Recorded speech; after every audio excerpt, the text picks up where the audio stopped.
Good morning class, আমি সন্তু। তোমরা দেখছো the learning expert 2.0 YouTube channel. আজকে তোমাদের ইতিহাসের উপর থেকে থাকছে 13 নম্বর ক্লাস, এবং 13 নম্বর ক্লাসে যে টপিকটা আমরা আলোচনা করব সেটা হলো বৌদ্ধ ধর্ম, অর্থাৎ বুদ্ধিজম। তো বৌদ্ধ ধর্ম আমরা অলরেডি এর আগের দিনের ক্লাসে শুরু করেছিলাম। আজকে তোমাদের থাকছে সেকেন্ড পার্ট ক্লাস, অর্থাৎ পার্ট নাম্বার 2। তো এর আগে অলরেডি আমাদের ইতিহাসের উপর থেকে দুটো তিনটে টপিক কিন্তু কমপ্লিট হয়ে গেছে। সিন্ধু সভ্যতা হয়ে গেছে, তার আগে তোমাদের সবার প্রথমে ছিল পাষাণকাল। তো সেটাও কমপ্লিট হয়েছে, তারপরে সিন্ধু সভ্যতা কমপ্লিট হয়েছে, তারপরে কমপ্লিট হয়ে গেছে তোমাদের বৈদিক সভ্যতা, বৈদিক সিভিলাইজেশন। তো তিনটে টপিক কিন্তু অলরেডি কমপ্লিট হয়ে গেছে, আজকে বুদ্ধিজমটাও কমপ্লিট হয়ে যাবে। তো এর আগে যে ক্লাসগুলো হয়ে গেছে সেগুলো যদি না দেখে থাকো, উপরে আই বাটনে লিঙ্ক শো হচ্ছে, অথবা এই চ্যানেলের ডেসক্রিপশন বক্সটা ফলো করো, তার মধ্যে প্রিভিয়াস ক্লাসের প্লেলিস্টের লিঙ্ক প্রোভাইড করা আছে, সেখান থেকে প্রিভিয়াস ক্লাসগুলো দেখে নিতে পারবে। তো এর আগের দিন আমরা বৌদ্ধ ধর্ম শুরু করেছিলাম। সেখানে আমরা দেখেছিলাম যে বৌদ্ধ ধর্মের সংস্থাপক হলেন কে? মহাত্মা বুদ্ধ। তার জন্ম কোথায় হয়েছিল, পিতা মাতা সৎ মা, ছোটবেলার নাম, তার ওয়াইফের নাম কি, পুত্রের নাম কি, এছাড়া বুদ্ধের 4টে প্রতীক, বুদ্ধ কবে কোন বয়সে গৃহত্যাগ করেন এবং কোথায় গিয়ে তিনি জ্ঞান প্রাপ্তি করেন, কিভাবে তার জ্ঞান প্রাপ্তি হয়, প্রথম উপদেশ কোথায় দিয়েছিলেন, কাকে কাকে দিয়েছিলেন, মৃত্যু কোথায় হয়, এবং মৃত্যু, উপদেশ, জ্ঞান এবং গৃহত্যাগ এগুলোকে কি নাম দেওয়া হয়েছে। এছাড়া আমরা দেখেছিলাম বৌদ্ধ ধর্মের 3টে দর্শন এবং ত্রিরত্ন, এগুলো সব আমরা আগের ক্লাসে দেখে নিয়েছি। আজকের ক্লাসে সবার প্রথমে হেডিং করো যে বৌদ্ধ ধর্মে যে 4টি আর্য সত্য আছে, সেই 4টি আর্য সত্য কি কি এবং তার মধ্যে কি বলা আছে। তো এখানে ফার্স্টে হেডিং করো বৌদ্ধ ধর্মের বৌদ্ধ ধর্মের 4টি আর্য সত্য। চারটি চারটি আর্য সত্য। তো বৌদ্ধ ধর্মের 4টি আর্য সত্য কি কি? তো 4টি আর্য সত্য হলো, ফার্স্ট লেখো দুঃখ, প্রত্যেকটাই দুঃখ রিলেটেড। ফার্স্ট লেখো দুঃখ, সেকেন্ড লেখো দুঃখ সমুদয়, দুঃখ সমুদায়। 3 নম্বর হলো দুঃখ নিরোধ,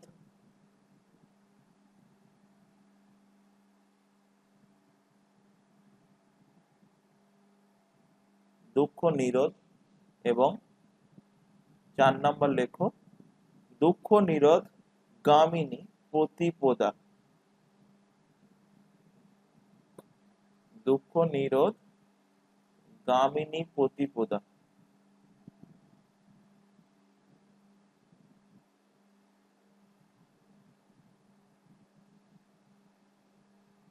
গামিনী প্রতিপ্রদা। তো এই 4টে যে বৌদ্ধ ধর্মের আর্য সত্য, এর মধ্যে কি কি বলা আছে। ফার্স্টে চলে আসো দুঃখ। দুঃখের মধ্যে কি বলা আছে? মহাত্মা বুদ্ধ কি বলছেন? মহাত্মা বুদ্ধ বলছেন প্রতিটা দুঃখের কোনো না কোনো কারণ আছে। কি বলছে মহাত্মা বুদ্ধ? কি বলছে লিখে রাখো। মহাত্মা বুদ্ধ বলছেন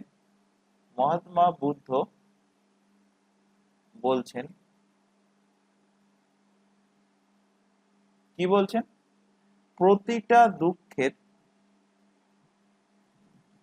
প্রতিটা দুঃখের কোনো না কোনো কারণ আছে, কোনো না কোনো রিজন আছে, কোনো না কোনো কারণ আছে, কোনো না কোনো রিজন আছে প্রত্যেকটা দুঃখের।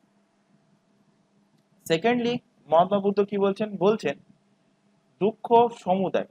দুঃখ সমুদায় অর্থাৎ দুঃখের কারণ কি, দুঃখের রিজন কি, তিনি বলছেন দুঃখের কারণ।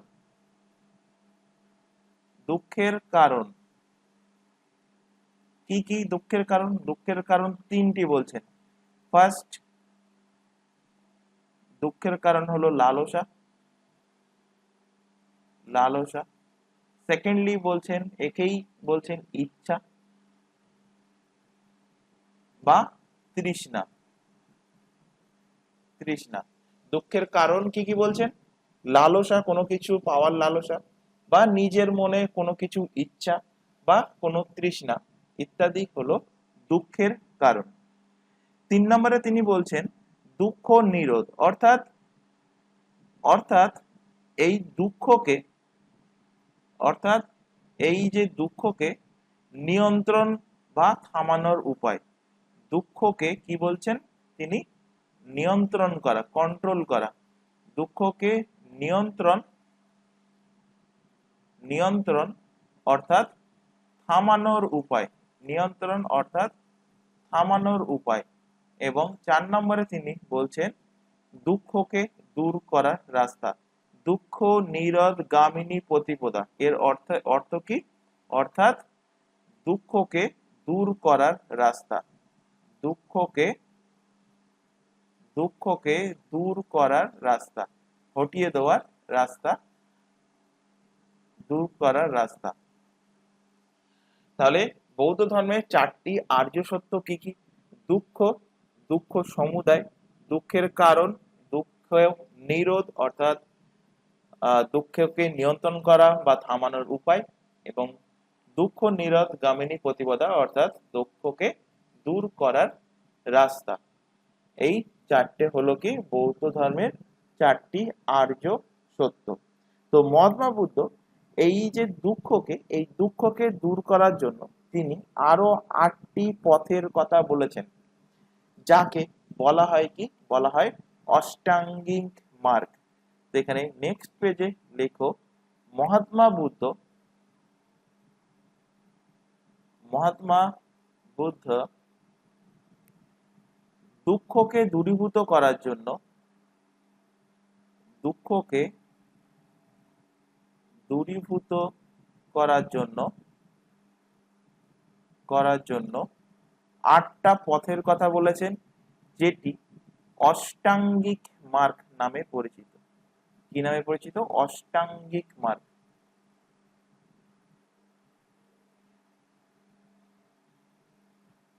অষ্টাঙ্গিক মার্গ, যেটি অষ্টাঙ্গিক মার্গ নামে পরিচিত। এই অষ্টাঙ্গিক মার্গ কি কি? অষ্টাঙ্গিক মার্গ অষ্টাঙ্গিক মার্গ এই অষ্টাঙ্গিক মার্গ কি কি? তো ফার্স্ট হলো সাম্যক দৃষ্টি।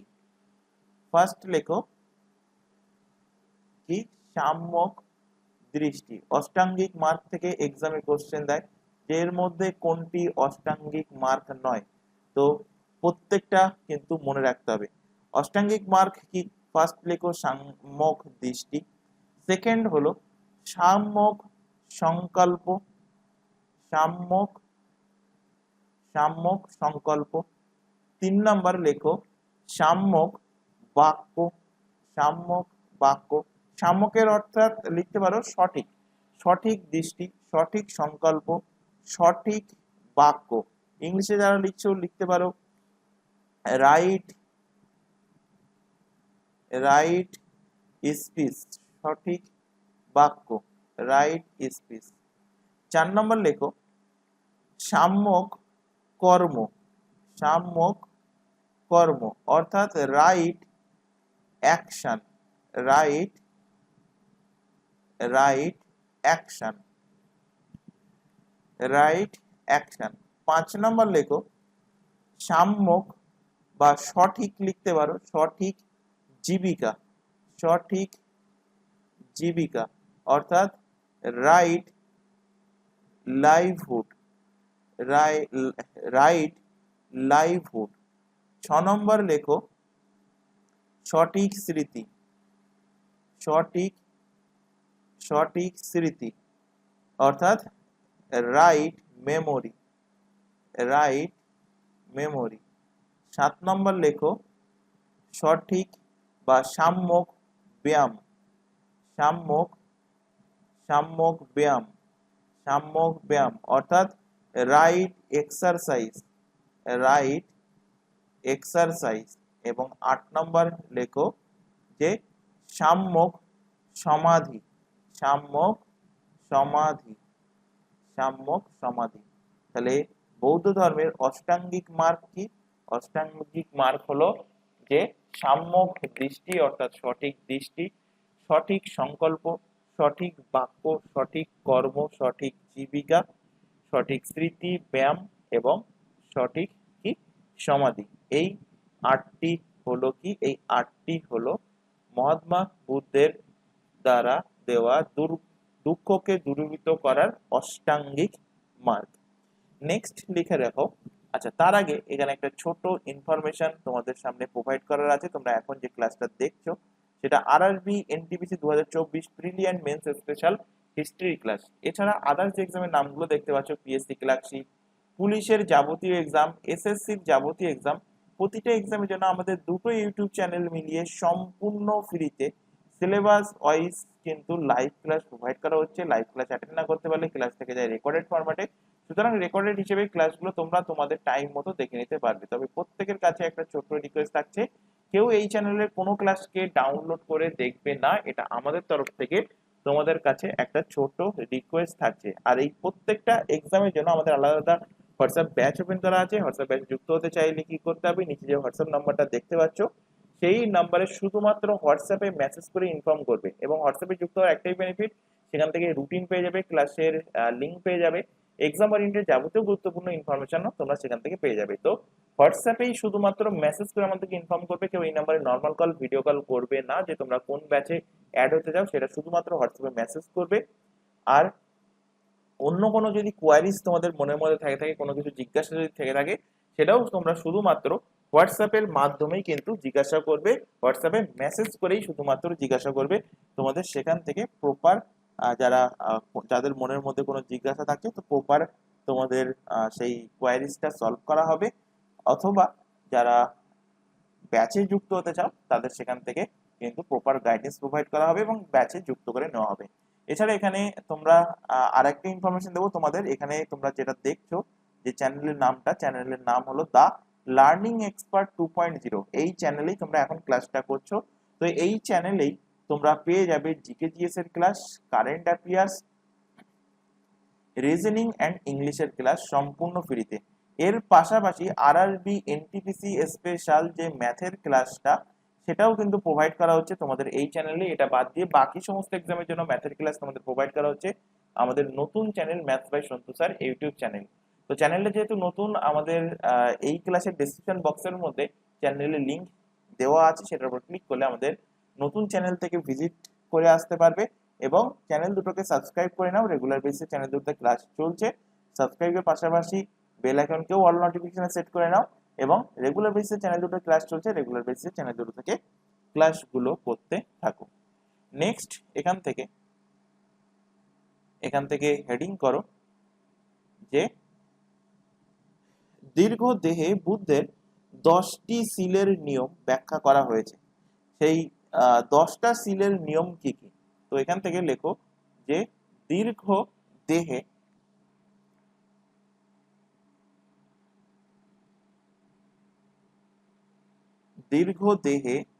বুদ্ধের 10টি সিলের নিয়ম। দীর্ঘদেহে বুদ্ধের 10টি সিলের নিয়ম ব্যাখ্যা করা হয়েছে।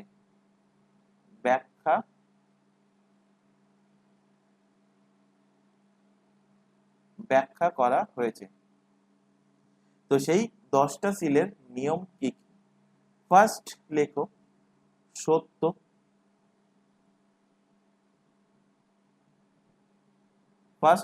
সত্য। সেকেন্ডলি লেখো অহিংসা।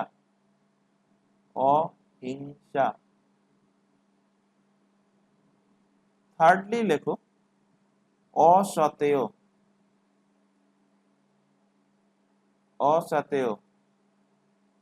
অসতেয়র অর্থ কি?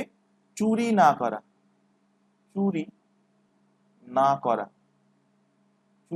করা। এবং 4 নম্বর লেখো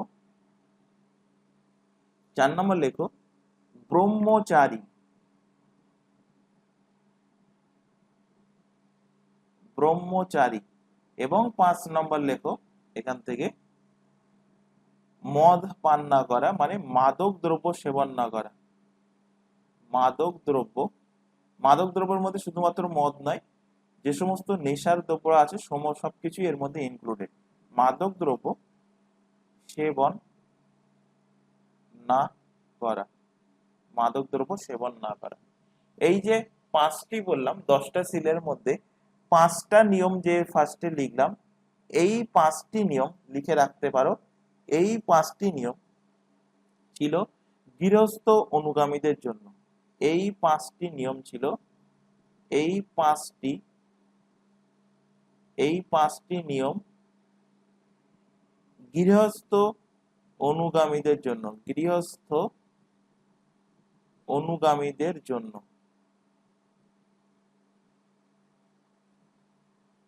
অনুগামীদের জন্য এই 5টা নিয়ম ছিল কাদের জন্য? গৃহস্থ অনুগামীদের জন্য।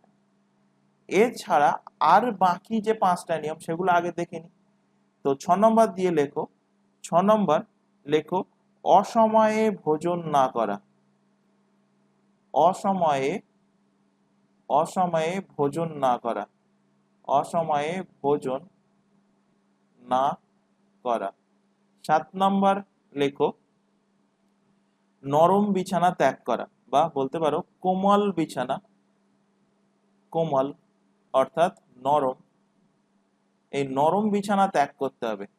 নরম বিছানা, দেখবে অনেকের বাড়িতে বিছানায় বেশ নরম ডানলপের গদি লাগানো থাকে, তো সেই নরম বিছানা ত্যাগ করা। 8 নম্বর দিয়ে লেখো কাঞ্চন এবং কামিনীর থেকে, এদের অর্থ আছে, অর্থ বলছি আগে লিখে নাও। কাঞ্চন এবং কামিনী, কাঞ্চন এবং কামিনীর থেকে, কাঞ্চন এবং কামিনীর থেকে নিজেকে দূরে রাখা, নিজেকে দূরে রাখা, যেটা নিজেকে দূরে রাখা, যেটা 99% মেয়েরা রাখতে পারে না, নিজেকে দূরে রাখা। তো আগে অর্থ বলি, অর্থ বললেই বুঝতে পারবে। কাঞ্চনের অর্থ কি? কাঞ্চনের অর্থ হলো গোল্ড অর্থাৎ সোনা, আর কামিনীর অর্থ স্ত্রী বা মহিলা, স্ত্রী বা মহিলা। তো মহিলাদের বলছে কি কাঞ্চনের থেকে দূরে থাকো, সোনার থেকে দূরে থাকো, আর পুরুষদের বলছে কামিনীর থেকে দূরে থাকো অর্থাৎ স্ত্রী মহিলাদের থেকে নিজেকে দূরে রাখা। এটা বলছে কিসে? 8ম নম্বর ছিলে, অর্থাৎ কাঞ্চন এবং কামিনীর থেকে নিজেকে দূরে রাখা। 9 নম্বরে কি বলছে? 9 নম্বরে বলছে সুগন্ধ পদার্থ থেকে দূরে থাকতে হবে। সুগন্ধ মানে ওই এখনকার দিনে যে ডিও, পারফিউম, এই সুগন্ধ আতর ইত্যাদি, এই সুগন্ধ পদার্থ থেকে কি করতে হবে? দূরে থাকতে হবে, দূরে থাকতে হবে, দূরে থাকতে হবে। আর 10 নম্বর সিলে কি বলছে? বলছে নৃত্য ও সঙ্গীত, নৃত্য ও সঙ্গীত থেকে দূরে থাকতে হবে, নৃত্য ও সঙ্গীত থেকে দূরে থাকতে হবে, দূরে থাকতে, দূরে থাকতে হবে। তাহলে লাস্টের 5টা কি কি? অসময়ে ভোজন না করা, অসময়ে খাবার না খাওয়া। তারপর বলছে কোমল বিছনায় না শোয়া, মানে নরম বিছনা ত্যাগ করা। কাঞ্চন অর্থাৎ সোনা, কামিনী অর্থাৎ স্ত্রী ও মহিলা থেকে নিজেকে দূরে রাখা। সুগন্ধিত যে সমস্ত পদার্থ আছে সেটা থেকে দূরে থাকতে হবে। আর নৃত্য এবং সঙ্গীত থেকে কি বলছে? দূরে থাকতে হবে। তো এই টোটাল যে 10টা সিল, এই 10টা সিলের নিয়ম কার উপরে লাগু হতো? তো এই 10টা সিলের নিয়ম, 10টি সিলের নিয়ম, এই টোটাল 10টি সিলের নিয়ম নিয়ম লাগু হতো কাদের ওপর? অ্যাপ্লিকেবল হতো কাদের ওপর? তো লাগু হতো লিখে রাখো, বৌদ্ধ যে সমস্ত ভিক্ষুকরা আছে, বৌদ্ধ সন্ন্যাসী যারা আছে, বৌদ্ধ ভিক্ষুক, এই বৌদ্ধ ভিক্ষুকদের ওপর, বৌদ্ধ ভিক্ষুকদের ওপর, আর ওপরের পাঁচটা লাগু হবে যারা গারস্থ জীবনে, এই পাঁচটি লাগু হবে কাদের ওপর, পাঁচটি লাগু হবে যারা গৃহস্থ অনুগামী আছে। গৃহস্থ অনুগামীদের অবভিয়াসলি মানে প্রত্যেকদিন একই সময় ভোজন করতে পারবে না, সেই কারণে এটা গৃহস্থের উপরে অ্যাপ্লিকেবল না। নরম বিছানায় তারা শোয়া প্রেফার করবে, সুতরাং এটাও অ্যাপ্লিকেবল না। কাঞ্চনের উপরেও লোভ থাকবে, কামিনীর উপরেও লোভ থাকবে, এটাও তারা অ্যাপ্লিকেবল করতে পারবে না। বাড়িতে ধূপ, সুগন্ধিত ধূপ, ধুনো, তারপর পারফিউম, বডি পারফিউম, আতর ইত্যাদি ব্যবহার করবে, নৃত্য সঙ্গীত থেকে দূরে থাকতে পারবে না। তো সেই কারণে লাস্টের যে পাঁচটা সিলের নিয়ম, সেটা গৃহস্থ অনুগামীদের জন্য নয়, শুধুমাত্র প্রথম পাঁচটা, সত্য, অহিংসা, চুরি না করা, ব্রহ্মচারী এবং মাদকদ্রব্য সেবন না করা, এই পাঁচটা হলো গৃহস্থে যারা থাকবে তার সেই অনুগামীদের জন্য। আর টোটাল 10টা প্রত্যেকটাই বৌদ্ধ ভিক্ষুকদের ওপর অ্যাপ্লিকেবল হবে।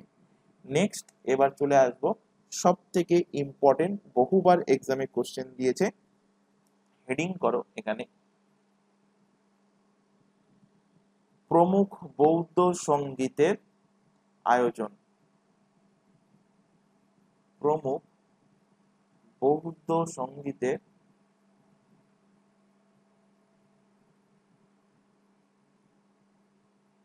আয়োজন।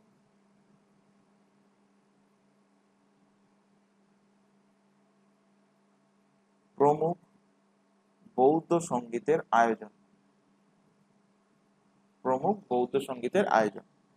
তাহলে টোটাল বৌদ্ধ সঙ্গীত যদি বলে কটা হয়েছিল, টোটাল বৌদ্ধ সঙ্গীতের আয়োজন হয়েছিল কটি, চারটি। চারটি আয়োজন হয়েছিল, চারটি টোটাল বৌদ্ধ সঙ্গীতের আয়োজন হয়েছিল। তো চারটি বৌদ্ধ সঙ্গীতের মধ্যে হেডিং করো প্রথম বৌদ্ধ সঙ্গীত।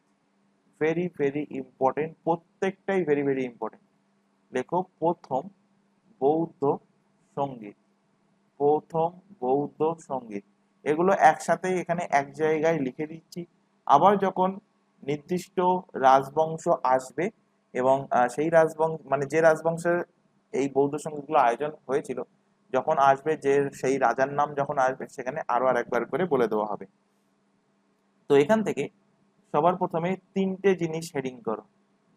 প্রথম হেডিং করো যে কোন সময়ে হয়েছিল, তিনটে না চারটে পাঁচটা জিনিস আছে, হেডিং করো কোন সময়ে হয়েছিল। সেকেন্ড হেডিং করো এখান থেকে যে কোন স্থানে হয়েছিল, স্থান, কোন স্থানে হয়েছিল। তারপর হেডিং করো এখান থেকে যে অধ্যক্ষ কে ছিল, অধ্যক্ষ কে ছিল, সরি অধ্যক্ষর আগে রাজা কে ছিল, রাজা, কিং কে ছিল, রাজা কে ছিল, এবং এই সঙ্গীত কোন অধ্যক্ষের দ্বারা পরিচালিত হয়েছিল, কোন অধ্যক্ষের দ্বারা এই সঙ্গীতের আয়োজন হয়েছিল, এবং লাস্টলি এর কার্য কি ছিল, কার্য। তো সময় অর্থাৎ টাইম পিরিয়ড কি ছিল, সময়। তো টাইম পিরিয়ড ছিল, ফার্স্ট বৌদ্ধ সঙ্গীতের আয়োজন হয়েছিল কবে, 483 খ্রিস্টপূর্বাব্দে। কবে, 483, 480 খ্রিস্টপূর্বাব্দ বিসিতে আয়োজন হয়েছিল প্রথম বৌদ্ধ সঙ্গীত। স্থান কোথায় ছিল, স্থান ছিল রাজগৃহ। কোথায় ছিল, রাজগৃহ, বা যাকে বলা হয় কি, বলা হয় রাজগীর, রাজগীর বা রাজগৃহ। কোন স্টেটে অবস্থিত, বর্তমানে বিহারে অবস্থিত। রাজা কে ছিল, তখন রাজা কে ছিল, তো তখন রাজা ছিল প্রথম কোন রাজার আমলে, মানে প্রথম বৌদ্ধ সঙ্গীত কোন রাজার আমলে আয়োজন হয়েছিল, যদি এইভাবেও কোশ্চেন দিতে পারে। তো অ্যান্সার কি হবে, অজাত শত্রু, অজাত, অজাত শত্রু, অজাত শত্রু, অজাত শত্রু, অজাত শত্রুর আমলে কিন্তু প্রথম বৌদ্ধ সঙ্গীতের আয়োজন করা হয়। অধ্যক্ষ কে ছিলেন, কোশ্চেন দিতে পারে, অধ্যক্ষ ছিলেন মহাকাশ্যপ। মহা মহাকাশ্যপ। আর এর কাজ কি ছিল, মানে এর ফলে কি কার্য হয়েছিল এই প্রথম বৌদ্ধ সঙ্গীত আয়োজন করার পর? তো বৌদ্ধ ধর্মের যে পিটক, ত্রিপিটক নাম শুনেছ, বৌদ্ধ ধর্মের গ্রন্থ, সেই ত্রিপিটক নাম কোথা থেকে এসছে? তিনটে পিটক থেকে নাম এসছে। তিনটে পিটক কি কি? সুত পিটক, বিনয় পিটক আর অভিধম পিটক। তো এই তিনটে পিটককেই একসাথে বলা হয় তিনটে পিটক। তো তিনটে থেকে ত্রিপিটক, সেখান থেকেই হয়ে গেছে বৌদ্ধ ধর্মের ধর্মগ্রন্থের নাম কি? ত্রিপিটক। তো এই ত্রিপিটকের মধ্যে দুটো পিটক দুটি পিটক তৈরি হয়েছে এই প্রথম বৌদ্ধ সঙ্গীতের দ্বারা, প্রথম বৌদ্ধ সঙ্গীত আয়োজনের দ্বারা। তো এখানে লিখে রাখো, দুটি পিটক দুটি পিটক তৈরি হয়েছে। দুটি পিটক তৈরি হয়েছে। দুটি পিটক কোনটা কোনটা লিখে রাখো এখান থেকে। সুত পিটক, সুত পিটক এবং বিনয় পিটক। সুত পিটক আর কি? বিনয় পিটক। তো সুত পিটক এবং ত্রিপিটকের মধ্যে দুটো পিটক তৈরি হচ্ছে কখন? প্রথম বৌদ্ধ সঙ্গীতের যখন আয়োজন হচ্ছে। এরপর লেখো দ্বিতীয় বৌদ্ধ সঙ্গীত। নেক্সট পেজে লেখো দ্বিতীয় দ্বিতীয় বৌদ্ধ সঙ্গীত। দ্বিতীয়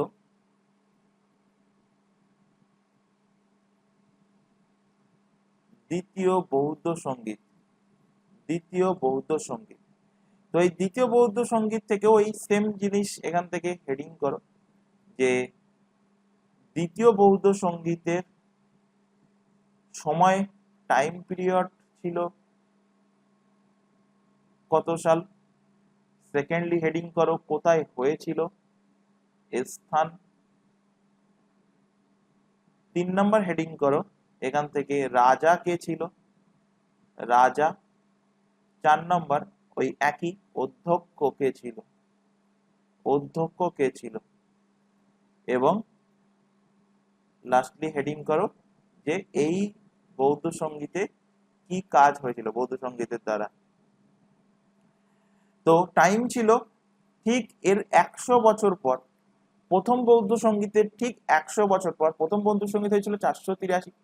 তো 100 বছর পর 383, 100 বছর পর এর সাথে যোগ করে দেবে না, 583 যোগ করবে না। চলছে কিন্তু এটা বিফোর ক্রাইস্ট, বিসিতে চলছে, খ্রিস্টপূর্বাব্দে চলছে। সেই কারণে মানে যত পরবর্তী বছর আসবে এদিকে মাইনাস হতে থাকবে। তো ঠিক এর 100 বছর পর, তো 483 থেকে 100 বিয়োগ করে দাও, হয়ে যাবে 383। তো 383 খ্রিস্টপূর্বাব্দে আয়োজন হচ্ছে কি কার? দ্বিতীয় বৌদ্ধ সঙ্গীতের। কোথায় আয়োজন হচ্ছে? বৈশালী। বৈশালীতে আয়োজন হচ্ছে। এবং কে আয়োজন করছে? কালাশোক। কে আয়োজন করছে? কালাশোক। এই দ্বিতীয় বৌদ্ধ সঙ্গীত আয়োজন করছে কালাশোক। কোন বংশের রাজা ছিলেন? শিশুনাগ। শিশুনাগ বংশের রাজা ছিলেন কে? কালাশোক। এবং অধ্যক্ষ কে ছিলেন? অধ্যক্ষ ছিলেন শাবক মীর। অধ্যক্ষ ছিলেন কে? অধ্যক্ষ ছিলেন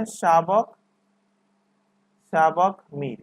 এবং এই যে বৌদ্ধ সঙ্গীত আয়োজন হয়েছিল, দ্বিতীয় বৌদ্ধ সঙ্গীত, এই বৌদ্ধ সঙ্গীতে কি হয়? বৌদ্ধ ভিক্ষুক যারা ছিল তাদের মধ্যে মতভেদ হয়। মতভেদ হওয়ার কারণে বৌদ্ধ ধর্মের মধ্যে কি হয়? বিভাজনের সৃষ্টি হয় এবং বিভাজন হয়ে দুটো শাখায় বিভক্ত হয়। সেখানে লেখো যে বৌদ্ধ ভিক্ষুকদের বৌদ্ধ বৌদ্ধ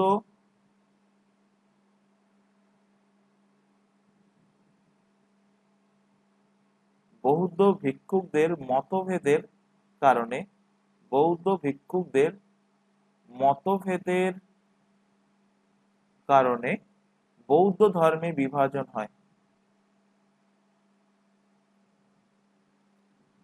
বৌদ্ধ ধর্মে বিভাজন হয়। বৌদ্ধ ধর্মে কি হচ্ছে? বিভাজন হচ্ছে। এবং এই বিভাজন দুটো ভাগে বিভক্ত হয়। কি কি? একটা হলো স্থবির শাখা, স্থবির শাখা, এবং আরেকটা বিভাজন যেটা হচ্ছে সেটাকে বলছে কি মহাসংগিকা শাখা, মহা মহাসংগিক শাখা, মহাসংগিক শাখা। নেক্সট হেডিং করো তৃতীয় বৌদ্ধ সঙ্গীত, থার্ড বৌদ্ধ সঙ্গীত, তৃতীয় বৌদ্ধ সঙ্গীত।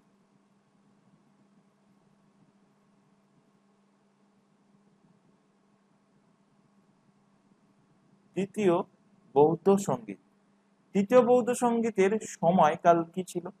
ওই একই হেডিং করো, সময়, স্থান, রাজা এবং অধ্যক্ষ। সময়,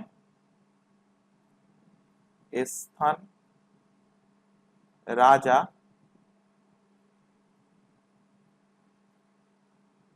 এবং অধ্যক্ষ, অধ্যক্ষ।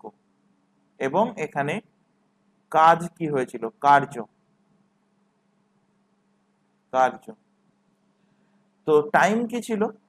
ফার্স্ট হয়েছিল 483 খ্রিস্টপূর্বাব্দে, সেকেন্ড হয়েছিল ঠিক তার 100 বছর পর 383, এবং 3 নম্বর বৌদ্ধ সঙ্গীতের আয়োজন হচ্ছে 250 খ্রিস্টপূর্বাব্দে, 250 খ্রিস্টপূর্বাব্দে। স্থান কোথায়?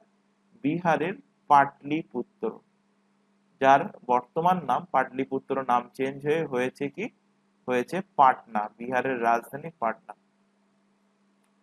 এখানে রাজা কে আসছে? রাজা মানে কোন রাজার আমলে? তো সম্রাট অশোকের আমলে হয়েছিল, সম্রাট অশোক। কোন বংশের রাজা ছিলেন সম্রাট অশোক? মৌর্য বংশের তিনি রাজা ছিলেন। অধ্যক্ষ কে ছিল? অধ্যক্ষ ছিল মোগলিপুত্তিস। অধ্যক্ষ কে ছিল? অধ্যক্ষ ছিল মোগলিপুত্তিস ছিল অধ্যক্ষ। এবং কাজ কি হয়েছিল? কার্য কি ছিল? তো এখানে এসে 3 নম্বর পিটক তৈরি হচ্ছে। তো এই বৌদ্ধ সঙ্গীতে কি হচ্ছে? এতে তৃতীয় পিটক, তৃতীয় পিটক তৈরি করা হয়েছে, তৃতীয় পিটক তৈরি করা হয়েছে, তৃতীয় পিটক তৈরি করা হয়েছে। এবং 3 নম্বর পিটকের নাম কি?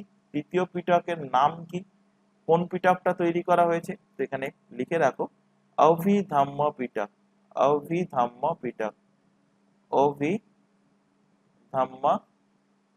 অভিধম্ম পিটক।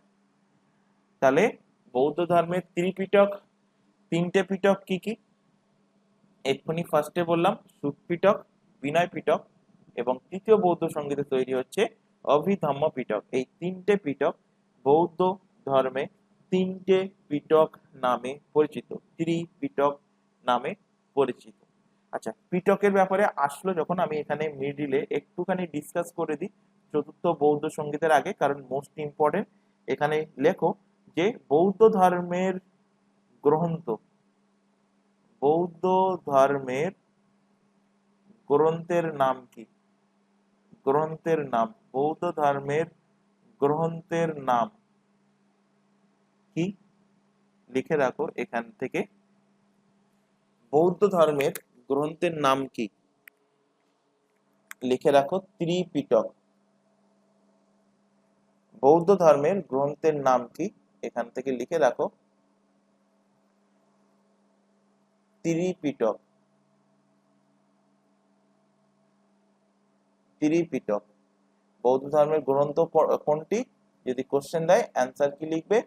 ত্রিপিটক হলো বৌদ্ধ ধর্মের গ্রন্থ। এই ত্রিপিটক যে 3টে পিটক কি কি এক্ষুনি পড়ে আসলাম। ফার্স্ট লেখো সুত পিটক। 3টে পিটক কি কি? ফার্স্ট লেখো সুত, সুত পিটক। ফার্স্ট লেখো সুত পিটক। এই সুত পিটকে কি বলা হয়েছে? এই সুত পিটকে তো এতে বলা হয়েছে বুদ্ধের নিয়ম। এতে কি বলা আছে? বুদ্ধের নিয়ম কানুন বলা আছে। লিখে রাখো বুদ্ধের, এতে বলা হয়েছে বুদ্ধের নিয়ম। এখান থেকে আরেকটা কোশ্চেন দেয় যে ত্রিপিটকের মধ্যে সব থেকে বড় পিটক কোনটি? ত্রিপিটকের মধ্যে সব থেকে বড় পিটক কোনটি? তো লিখে রাখো সব থেকে বড় পিটক, সব থেকে বড় পিটক কোনটি? সব থেকে বড় পিটক হলো এই সুত পিটক। সেকেন্ড পিটক এখান থেকে লেখো 2 নম্বর দিয়ে লেখো সেকেন্ড পিটক বিনয় পিটক। বিনয় পিটক, সেকেন্ডলি লেখো বিনয় পিটক। বিনয় পিটকে কি বলা হয়েছে? তো এই পিটকে বলা আছে বুদ্ধের শিক্ষা অর্থাৎ বৌদ্ধ ধর্মে এন্ট্রি করার চর্চা এখানে করা আছে। তো এখানে কি বলা আছে? বলা আছে বুদ্ধের শিক্ষা, বুদ্ধের শিক্ষা ও এতে বলা আছে বৌদ্ধ ধর্মে প্রবেশের চর্চা, বৌদ্ধ ধর্মের প্রবেশের প্রবেশের চর্চা করা আছে। কিসে চর্চা করা আছে? এই বিনয় পিটকে। এবং 3 নম্বর পিটক লেখো থার্ড পিটক, 3 নম্বর পিটক লেখো অভিধম্ম পিটক। অভি 3 নম্বর পিটক হলো অভিধম্ম পিটক। অভিধম্ম পিটকে কি বলা হয়েছে? বলা হয়েছে মহাত্মা বুদ্ধের দার্শনিক বিচারের কথা। কি বলা হয়েছে? মহাত্মা বুদ্ধের ফিলোসফি এর মধ্যে বলা হয়েছে, অর্থাৎ দার্শনিক বিচার, দার্শনিক বিচারের কথা এর মধ্যে বলা হয়েছে। তো এখান থেকে আচ্ছা, এখান থেকে আরেকটা পয়েন্ট লিখে নাও যে সব থেকে বড় পিটক যদি বলে তো অ্যান্সার হয়ে যাবে সুত পিটক। আর যদি বলে সব থেকে ছোট পিটক, সব থেকে সব থেকে একদম ছোট পিটক কোনটা? তো সব থেকে ছোট পিটক হলো এই বিনয় পিটক। বিনয় পিটক হয়ে যাবে সব থেকে ছোট পিটক। বৌদ্ধ ধর্মের যে পবিত্র ধর্মগ্রন্থ তার নাম কি? তার নাম হলো ত্রিপিটক। এই ত্রিপিটক কোন ভাষায় লেখা? বহুবার এক্সামে কোশ্চেন দিয়েছে, মনে রাখবে এটা পালি ভাষাতে লেখা। ত্রিপিটক কোন ভাষাতে লেখা? পালি ভাষা, পালি ভাষায় লেখা হয়েছে কি ত্রিপিটক।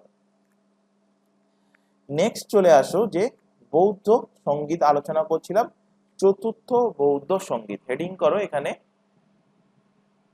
চতুর্থ, চতুর্থ বৌদ্ধ সঙ্গীত, চতুর্থ বৌদ্ধ সঙ্গীত, চতুর্থ বৌদ্ধ সঙ্গীত, চতুর্থ বৌদ্ধ সঙ্গীত। চতুর্থ বৌদ্ধ সঙ্গীত থেকে যে পয়েন্টগুলো আমরা হেডিং করছিলাম সেগুলোই হেডিং করো এখান থেকে, যে কবে হয়েছিল, টাইম, সময়, চতুর্থ বৌদ্ধ সঙ্গীতের আয়োজন, কোন স্থানে হয়েছিল, স্থান সেকেন্ডলি হেডিং করো। 3 নম্বর হেডিং করো এখান থেকে যে রাজা কে ছিল, রাজা কে ছিল। 4 নম্বর হেডিং করো অধ্যক্ষ, অধ্যক্ষ কে ছিলেন। 5 নম্বর হেডিং করো এখানে চতুর্থ বৌদ্ধ সঙ্গীতে এসে অধ্যক্ষের পাশাপাশি আরেকজন দরকার পড়ছে উপাধ্যক্ষ। তো উপাধ্যক্ষ কে ছিলেন। এবং লাস্টলি হেডিং করো যে এখানে কি কাজ হয়েছে, কি কার্য হয়েছে।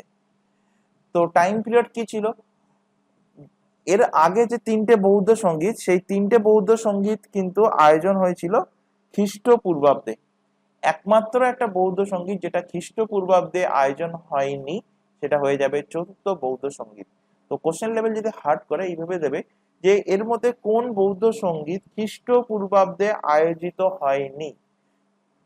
অ্যান্সার অপশনে থাকবে প্রথম, দ্বিতীয়, তৃতীয়, চতুর্থ। তো অ্যান্সার কি হবে? চতুর্থ। কারণ চতুর্থ বৌদ্ধ সঙ্গীত এর আয়োজন হয়েছিল প্রথম শতাব্দীতে। কবে? প্রথম শতাব্দী, ফার্স্ট শতাব্দীতে কিন্তু হয়েছিল। কোন স্থানে হয়েছিল?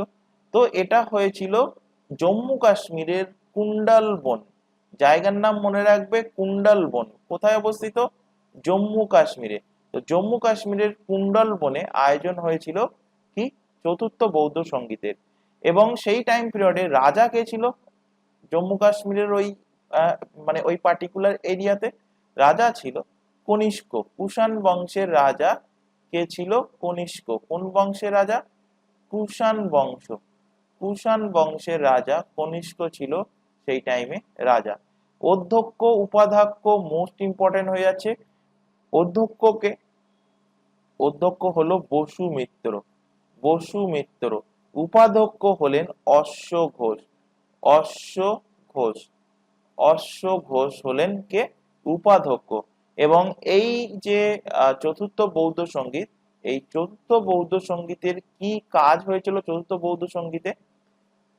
তো চতুর্থ বৌদ্ধ সঙ্গীতে বৌদ্ধ ধর্ম কিন্তু দুটো সম্প্রদায়ে বিভক্ত হচ্ছে। বৌদ্ধ ধর্ম কি হচ্ছে? বৌদ্ধ ধর্ম দুটি সম্প্রদায়ে বিভক্ত হচ্ছে। দুটি সম্প্রদায়ে, দুটি সম্প্রদায়ে কি হচ্ছে? বিভক্ত, দুটি সম্প্রদায়ে বিভক্ত হচ্ছে। তাহলে দুটো সম্প্রদায় বিভক্ত, দুটো সম্প্রদায় কি কি সেটাও এক্সামে কোশ্চেন দেবে যে বৌদ্ধ ধর্ম কটি সম্প্রদায় বিভক্ত হয়েছে, এবং নামও হয়তো জানতে চাইতে পারে যে কি কি। তো একটা হলো হিনজান, হিনজান, এবং আরেকটি সম্প্রদায় হলো কি মহাযান। হীনযান এবং মহাযান, এই দুটো সম্প্রদায়ে বিভক্ত হয়েছে কে? বিভক্ত হয়েছে বৌদ্ধ ধর্ম।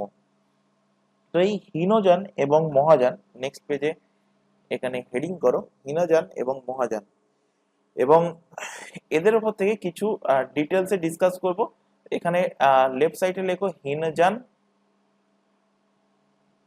হিনযান এবং লেখো মহাযান, হীনযান এবং মহাযান, হীনযান এবং মহাযান। ফার্স্ট অফ অল লেখো যে হীনযান এরা কি? এরা সম্পূর্ণ বুদ্ধদেবকে একদম মহাপুরুষ মনে করতো, মানে বুদ্ধদেবকে আইডিয়াল মনে করতো, মানে বুদ্ধ যা বলেছে সেটাই সঠিক। তো এরা কি করতো লেখো, এরা বুদ্ধকে, এরা বুদ্ধকে মহাপুরুষ মানতো। এরা বুদ্ধকে কি করতো? মহাপুরুষ, মহাপুরুষ হিসাবে মানতো, মহাপুরুষ হিসাবে মানতো। কিন্তু মহাযানরা, মহাযানরা কি করতো? এরা বুদ্ধকে ভগবান মানতো। এরা বুদ্ধকে, বুদ্ধকে ভগবান মানতো, বুদ্ধকে ভগবান, বুদ্ধকে ভগবান মানতো। তারা মহাযানরা। হিনযানরা ছিল কিন্তু রূঢ়বাদী, অর্থাৎ পরম্পরাবাদী ছিল। লেখো সেকেন্ড নাম্বার, এরা, এরা রূঢ়বাদী, রূঢ়বাদী অর্থাৎ পরম্পরাবাদী। এরা রূঢ়বাদী অর্থাৎ পরম্পরাবাদী ছিল। রূঢ়বাদী অর্থাৎ পরম্পরাবাদী ছিল, অর্থাৎ শুরু থেকে যে নিয়ম ছিল সেই নিয়মটাই ফলো করত। এর অর্থ কি? অর্থাৎ লিখে রাখো, অর্থাৎ একদম শুরু থেকে, শুরু থেকে যে নিয়ম ছিল, শুরু থেকে, শুরু থেকে যে নিয়ম ছিল, যে নিয়ম ছিল সেই নিয়মেই ফলো করত, সেই নিয়মই এরা কি করত? ফলো করত, সেই নিয়মই ফলো করত। আর মহাযানরা কি করত? মহাযানরা, মহাযানরা করতো কি? সেকেন্ড লেখো, এরা পরিবর্তনবাদী ছিল। এরা নতুন জিনিসকে কিন্তু স্বীকার করে নেয়। এরা, এরা পরিবর্তনবাদী ছিল, এরা পরিবর্তনবাদী ছিল। অর্থাৎ এরা কি করছে? নতুন যা কিছু সেগুলোকে আপডেট করে নিচ্ছে, অ্যাডাপশন করে নিচ্ছে। এরা নতুন জিনিসকে স্বীকার করে নিচ্ছে, নতুন জিনিসকে স্বীকার করে নেয়। নতুন জিনিসকে কি করছে? এরা স্বীকার করে নিচ্ছে, নতুন জিনিসকে এরা স্বীকার করে নিচ্ছে। 3 নাম্বার লেখো এখান থেকে, 3rd নাম্বার, এরা মূর্তি পূজা বিরোধ করে। হিনজানরা এরা মূর্তি পূজাতে বিরোধ করে, মূর্তি পূজাতে কিন্তু আপত্তি জানায়। মূর্তি পূজা এরা করতো না, মূর্তি পূজাতে এরা বিরোধ জানায়, বিরোধ করে, কিন্তু এরা মূর্তি পুজোকে সমর্থন করে। এরা মূর্তি পূজাকে সমর্থন করে, মূর্তি পূজাকে কি করছে? এরা সমর্থন জানাচ্ছে, সমর্থন করে। হিনজানরা এদের যে গ্রন্থের ভাষা ছিল, এটা বৌদ্ধ ধর্মের ত্রিপিটকের যে ভাষা, সেই ভাষাই ছিল হিনজানদের। তো এখানে লেখো এদের গ্রন্থের ভাষা, এদের গ্রন্থের ভাষা কি ছিল? পালি ভাষাই ছিল। এদের গ্রন্থের ভাষা পালি ভাষাই ছিল। কিন্তু মহাযানদের এদের গ্রন্থের ভাষা চেঞ্জ হয়। এদের গ্রন্থের ভাষা কি ছিল? লিখে রাখো, এদের গ্রন্থের ভাষা, এদের গ্রন্থের ভাষা ফার্স্ট লেখো সংস্কৃত ছিল, এবং আরেকটা ছিল লোকাল ল্যাঙ্গুয়েজ, অর্থাৎ স্থানীয় ভাষা, স্থানীয় ভাষা ছিল। লোকাল ল্যাঙ্গুয়েজ অর্থাৎ স্থানীয় ভাষা এরা কিন্তু অ্যাপ্লাই করত। এরপর নেক্সট চলে আসো যে বৌদ্ধ ধর্মে, এর মানে বৌদ্ধ ধর্মের যখন টাইম পিরিয়ড চলছিল, এই মহাত্মা বুদ্ধের টাইম পিরিয়ড, সেই সমকালীন যে সমস্ত রাজা ছিল, সেই সমস্ত রাজা কারা কারা ছিল। তো এখান থেকে নেক্সট পেজে হেডিং করো বৌদ্ধ ধর্মের সমকালীন, বৌদ্ধ ধর্মের সমকালীন সমকালীন শাসক বা রাজা, বৌদ্ধ ধর্মের সমকালীন শাসক বা রাজা, বৌদ্ধ ধর্মের সমকালীন শাসক বা রাজা কে কে ছিল। তো ফার্স্ট লেখো মগধ, ফার্স্ট লেখো মগধ। মগধের রাজা কে ছিল?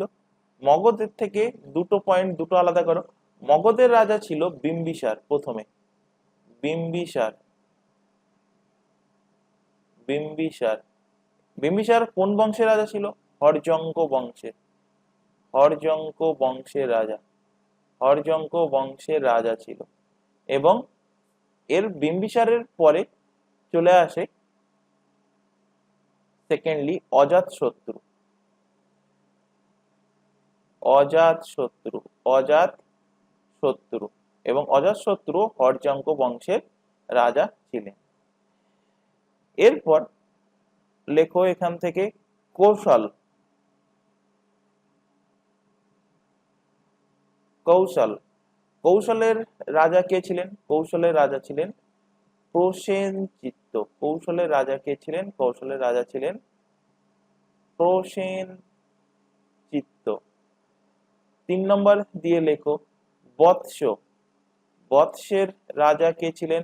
বৎসের রাজা ছিলেন উদয়ন, বৎসের রাজা ছিলেন উদয়ন। 4 নম্বর লেখো অবন্তী, অবন্তী, অবন্তীর রাজা কে ছিল?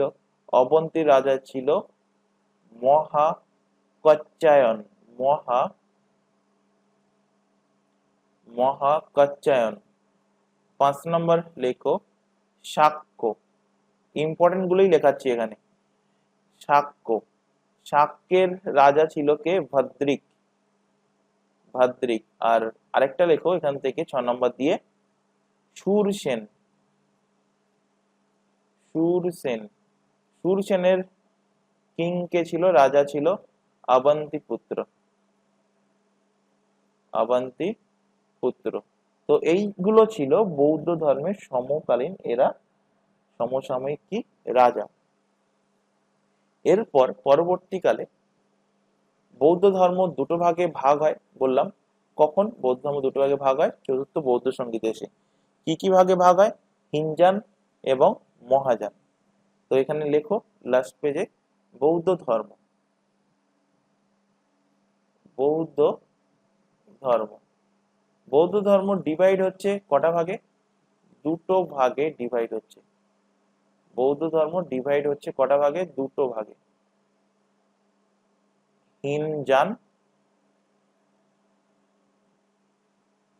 এবং মহাযান। হিনজান এবং মহাযান। এই মহাযানটা পরবর্তীতে এসে আবারও কিন্তু ব্রেক হচ্ছে, আবারও দুটো ভাগে ভাগ হচ্ছে। হিনজান যেমন আছে তেমনই আছে, কিন্তু মহাযান এসে আবার ব্রেক হচ্ছে। ব্রেক হয়ে এদের দুটো যে ভাগ, সেই দুটো ভাগ কি কি হচ্ছে? একটা হচ্ছে শূন্যবাদ, একটা ভাগ, একটা ভাগ হচ্ছে কি শূন্যবাদ, এবং আরেকটা শাখা হচ্ছে কি ব্রজযান শাখা। ব্রজযান শাখা। তাহলে ভাঙছে কোনটা? মহাযান ভাঙছে। মহাযান ভেঙে দুটো ভাগে ভাঙছে, একটা হলো শূন্যবাদ আর একটা হলো কি ব্রজযান। তো এই হলো এই পর্যন্ত বৌদ্ধ ধর্ম অর্থাৎ বুদ্ধিজম এখানে তোমাদের কমপ্লিট হলো। এর পরবর্তী ক্লাসে আমরা যেটা শুরু করব সেটা শুরু করব কি জৈন ধর্ম, জৈনিজম, জৈনিজম জৈন ধর্ম। তো তোমাদের হাতের পাশে যদি কোনো বই থাকে তো সেখান থেকে জৈন ধর্মটা একটু পড়ে আসবে, তাহলে কি হবে? বুঝতে সুবিধা হবে, বুঝতে সুবিধা হবে। নেক্সট ক্লাসে আমরা পড়বো কি জৈন ধর্ম অর্থাৎ কি জৈনিজম। তো আজকের ক্লাসে যেগুলো পড়ানো হলো আশা করি ক্লিয়ার হয়েছে। যদি কোথাও ডাউট থাকে সেটা অবশ্যই কমেন্ট বক্সে কমেন্ট করে জানাতে পারো। ক্লাস ভালো লাগলে বারবার বলছি ক্লাসটাকে অবশ্যই অবশ্যই লাইক করবে। লাইক না করে কেউ যাবে না যদি ক্লাস ভালো লেগে থাকে। এবং আগের ক্লাসগুলো না দেখে থাকলে বারবার বলছি সেই আগের ক্লাসগুলো দেখে নেবে। ডিটেলসে পড়ানো হচ্ছে foundation batch, history foundation batch. তো আজকের ক্লাস আমরা এখানে শেষ করছি। আর আরেকটা কথা, তোমরা শুধুমাত্র যে আরআরবি প্রিপারেশন নিচ্ছ এমনটা নয়, এর পাশাপাশি এসএসসি, তারপর ওয়েস্ট বেঙ্গলের পিএসসি পুলিশের এক্সাম আছে, ডাব্লিউবিসিএস এর এক্সাম আছে। প্রত্যেকটা এক্সামের জন্য তোমরা প্রিপারেশন নিচ্ছ প্রত্যেকে আশা করি। তো প্রত্যেকটা এক্সামের জন্য কিন্তু ইম্পর্টেন্ট, মানে শুধুমাত্র ইউপিএসসি এক্সাম বাদ দিয়ে, কারণ তার লেভেল আলাদা থাকে, তার পড়াশোনা আলাদা লেভেলের হয়। ইউপিএসসি বাদ দিয়ে যত এক্সাম আছে প্রত্যেকটা এক্সামে জন্য কিন্তু তোমাদের এই যে ক্লাসগুলো করানো হচ্ছে এগুলো কিন্তু ইম্পর্টেন্ট। মানে হিস্ট্রি যদি তোমরা এই ফাউন্ডেশন ব্যাচটা প্রথম থেকে শেষ পর্যন্ত কমপ্লিট করতে পারো তাহলে যে কোনো এক্সামে হিস্ট্রি থেকে কোশ্চেন আসলে তোমরা ইজিলি অ্যান্সার করতে পারবে। তো আজকের ক্লাস আমরা এখানে শেষ করছি। আজকের ক্লাস এই পর্যন্ত। নেক্সট দেখা হবে পরবর্তী ক্লাস নিয়ে। Thank you.